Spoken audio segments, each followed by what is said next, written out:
Está con nosotros el doctor Emilio Ricardo Báez, quien es autor del libro Las palabras del silencio de Santa Rosa de Lima o La poesía visual del inefable. Saludos, doctor, bienvenido hacia la cultura. Encantado de estar aquí. Comencemos por comprender un poco mejor este título, porque es un poco largo y complejo. ¿A qué se refiere?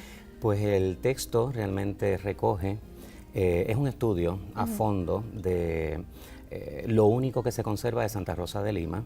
Son dos papeles en los que ella hizo como unas especies de emblemas, 15 emblemas, corazones de tela que los recortó, los pegó en papel y los tematizó sobre sus experiencias místicas. Así que es un estudio sobre las experiencias místicas de esta santa. Y Santa Rosa de Lima vivió en el siglo Perú. XVII. En el Perú del siglo XVI. Del siglo XVI. Sí. Y fue canonizada prácticamente enseguida después de su muerte. Enseguidita, digamos que la ciudad de los reyes, el Perú virreinal, se movió de inmediato para hacer el proceso inquisitorial, las preguntas de rigor a la comunidad que diera testimonio sobre su santidad. Y eso empezó, ella muere en el 17, en el 18 rapidito, o sea, 17-18 fue el primer proceso de beatificación. Este libro se basa en esos estudios de Santa Rosa de Lima, Sí, que fueron descubiertos en el 1926. Sí. Prácticamente 300 años después de que sucedió toda la experiencia de ella y su canonización. ¿Dónde estaban esos estudios? ¿Por qué no se descubrieron antes? Los papeles estaban en la celda que es el santuario, ¿verdad?, de Santa Rosa de Lima, en el convento de Santa Rosa de las Madres, en el Perú. Accidentalmente, como todo gran descubrimiento, accidentalmente, este sacerdote dominico, Luis Alonso Getino, es invitado por otro sacerdote que a su vez va a hacer un servicio de extrema unción a una monja del convento. Alonso Getino, nunca había entrado al convento y entonces aprovecha esa invitación. Al aprovechar esa invitación, el sacerdote que va a hacer su oficio va a lo suyo, y entonces Luis Alonso Getino se desvía y pide ver la celda de la monja, ¿no?, de Santa Rosa, no es monja. Y entonces descubre allí una serie de objetos, porque ¿verdad?, la tienen preservada, o sea, nadie usa esa celda. Sí, es un lugar donde están todas las pertenencias de ella, okay. Libros, figurillas, imágenes, y entre los papeles que había allí dispuestos estaban estos dos hológrafos. Nadie sabía qué era aquello. Luis Alonso Getino, que es un intelectual, pues los estudia, los mira y dice, efectivamente, si esto es de la mano de ella, esto es ya literatura mística. ¿Y por qué es tan importante? ¿Por qué eran tan importantes esos documentos? Importantísimos porque nuestras místicas son las primeras mujeres en poner en palabra lo que es la experiencia mística. O en dibujo, en el caso de ella. O en dibujo, claro. Por eso la poesía visual. Ahí empatamos con el título. La segunda parte del título, claro, la poesía visual del inefable. Porque son a base de gráficos, figuras y temas. Ella entonces emblematiza lo que es esa experiencia. Pero siendo algo que es dibujado o, bueno, que no está descrito en palabras, no se presta entonces un poco a interpretación. ¿Cómo sabemos que estamos interpretando realmente lo que ella experimentó? Bueno, porque no es lo mismo ponerlo por escrito. No, por supuesto. De hecho, se cree que acompañaban unos cuadernos en los que ella puso por escrito en prosa qué era lo que estaba ocurriendo en cada uno de esos emblemas. Ya. Los cuadernos están perdidos. Es una gran pérdida. O sea que necesitamos otra situación de, como dijimos ahorita, de equívoco. Otro feliz hallazgo, otro ¿verdad? Feliz hallazgo, así de casualidad. Entonces eso sería una maravilla, porque tendríamos en el texto la explicación en detalle, en extenso, de lo que está ocurriendo ahí en el emblema, que solamente hay símbolos, y claro, por el tema que más o menos dice de qué trata, pues entonces ahí ya nos orientaríamos más seguros.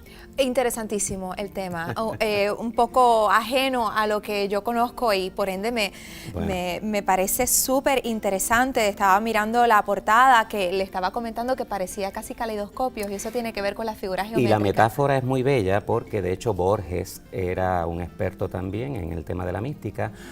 tuvo 2 experiencias de naturaleza mística, eso también lo aprendí yo con Luce López Baralt, y de hecho hice un trabajo de investigación sobre eso, y le fascinaba ese instrumento, el caleidoscopio. En el caleidoscopio Borges veía la metáfora perfecta de cómo es la naturaleza de la experiencia mística. Maravilloso, muchísimas gracias por compartir esto tan interesante con nosotros, doctor, para que nuestro público tenga la oportunidad de conocer sobre esta interesante lectura. Muchas gracias. Continuamos.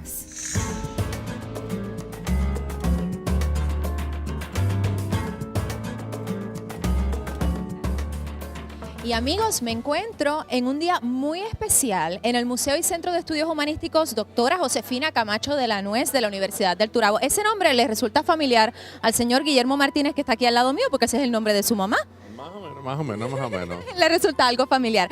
Pero estamos aquí hoy porque la sala itinerante de este museo cambia de nombre. ¿Cuál es el nombre a partir del día de hoy? Se va a llamar Jesús Martínez y Valle. ¿Y ese nombre también le resulta familiar? Yo creo que sí, porque la combinación de los dos fueron mis progenitores.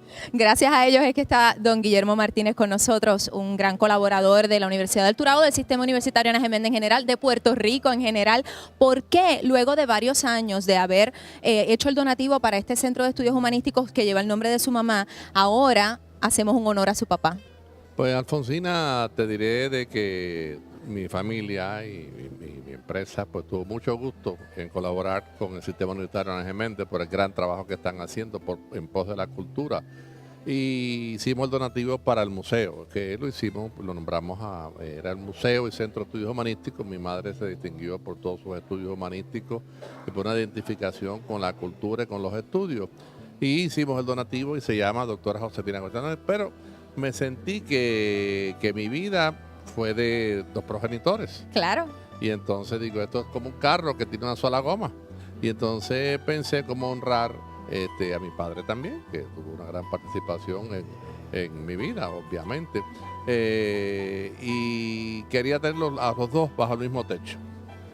Así que entonces me hablé con el doctor Méndez y bueno, hicimos entonces el compromiso para esta sala. Y entonces aquí al fin van a estar de nuevo los 2 reunidos bajo un mismo techo, mi padre y mi madre. Y soy un firme creyente de la frase honrar honra. Así que me siento muy honrado de poder haber podido honrar a mis padres.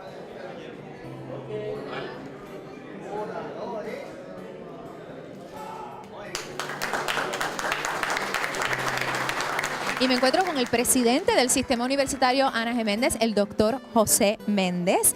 Estamos aquí en un día de celebración. Yo sé que el sistema universitario sigue creciendo. El compromiso del sistema con el arte y la cultura es palpable. ¿Cuán importante es conseguir estos donativos de la entidad privada, de personas como don Guillermo Martínez, para lograr que esto suceda? Bueno, don Guillermo dio el primer paso con el donativo sustancial que él dio, y entonces se le puso el nombre de su mamá. Ahora, hace un tiempito me dice, me falta algo, me falta mi papá. Y esa es la sala que estamos dedicando hoy. Yo te diría que la Universidad del Turabo se ha convertido en la promotora de la cultura en Puerto Rico, en tener artistas nuestros puertorriqueños. Y tú has visto esta exhibición de aquí que está exquisita, exquisita. La verdad es que el museo es una joyita. Es una joyita escondida un poco en el Valle del Turabo, y exhorto a todos los ciudadanos de todo Puerto Rico que se den la vuelta para acá porque realmente se van a sorprender. Muchísimas gracias.